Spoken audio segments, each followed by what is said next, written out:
Throughout the years, I've played my fair share of mobile games, and when I think of a classic mobile game genre, I think of the Endless Runner. Something like Temple Run, Jetpack Joyride, or even Subway Surfers. On the note of Endless Runners, one that's lingered in my mind for a long time has been RailRush. RailRush is an endless runner where you ride in a minecart, dodging obstacles and jumping mere moments before the track you're on ends, all whilst precariously leaning from the minecart to grab gold nuggets. These nuggets must be worth quite a bit, with our protagonist risking the potential threat of the minecart toppling, leaving him falling to his demise. Speaking of our protagonist, you start out as Bob Mole Chaser, a bare bones type of guy, as he is described. With no equipment to aid with his venture into the mines, he seemingly seeks one goal: treasure, being those big gold nuggets I mentioned earlier. From the start of the endless adventure, we start in the mines. Upon first glance, this would feel like Subway Surfers with the 3 lanes given to us.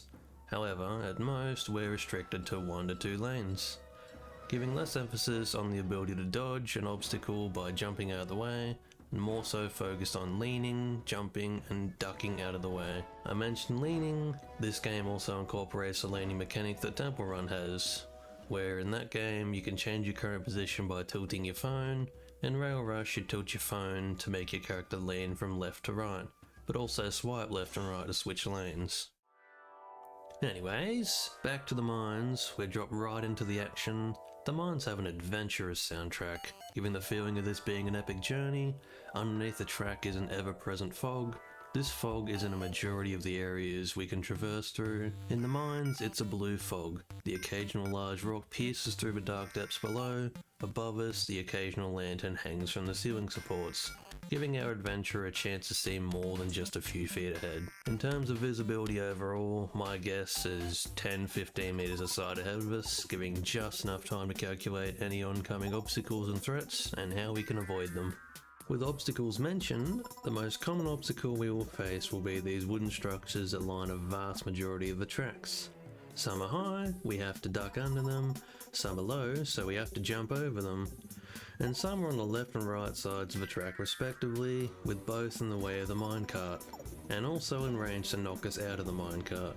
We have to lean out of the way of them or risk tumbling into the dark, dangerous depths below. Alongside these wooden obstacles, large boards with a red X painted on them line the tracks. The only way to avoid these is by jumping to a nearby track, otherwise crashing into them results in falling from the tracks. Throughout the adventures of the mines, we will traverse into other areas. The most common area I'd encounter was the Spider's Nest. The Spider's Nest is a cavern coloured a sickly green.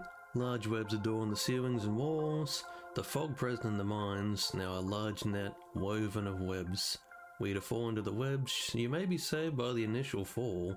However, given the large white, web-covered figures, I'd assume you may meet a similar fate, becoming a feast for the spiders that lurk amongst the caverns. With potentially being mostly undisturbed by humans, minus the human-sized cocoons, there'd be no telling how large the spiders that live in these caverns are.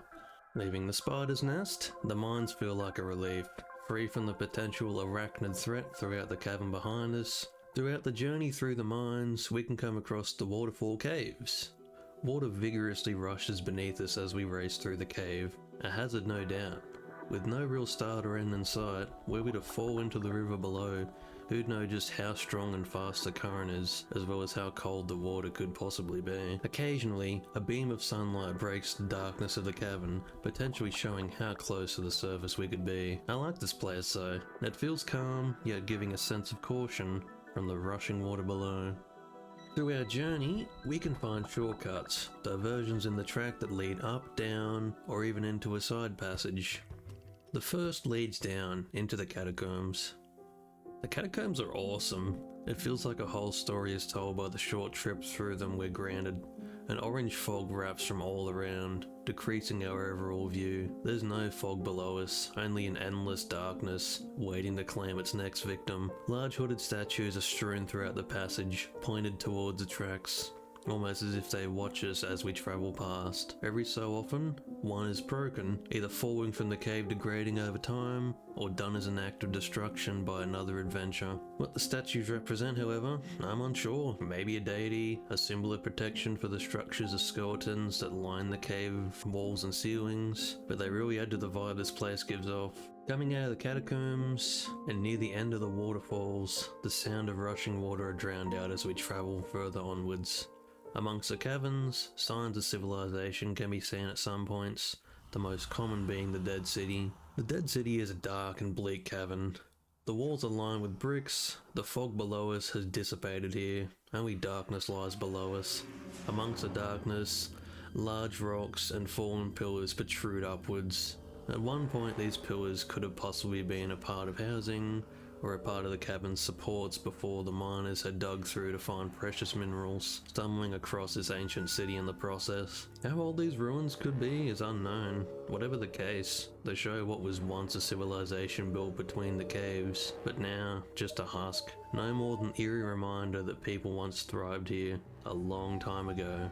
Amongst the mines, a second shortcut appears, a track swiftly turning into an adjacent tunnel. Through the small opening, orange light shines amongst the cavern. Travelling into the opening reveals a wide open, bright, and deadly cavern. The base of the cavern is lined with hot lava.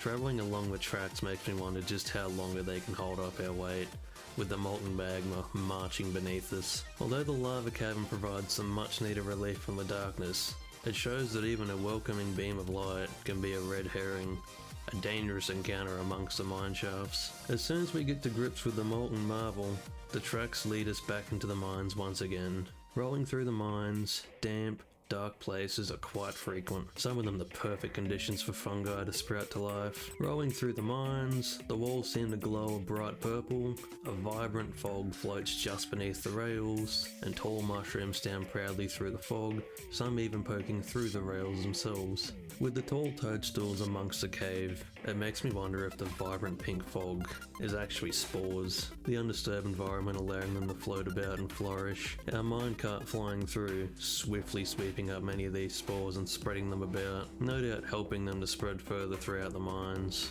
Leaving the mushrooms to their damp cavern, we continue onwards. From those rays of sunshine we saw earlier on through the Waterfall Caves, it makes me wonder if there's any way for us to traverse above ground.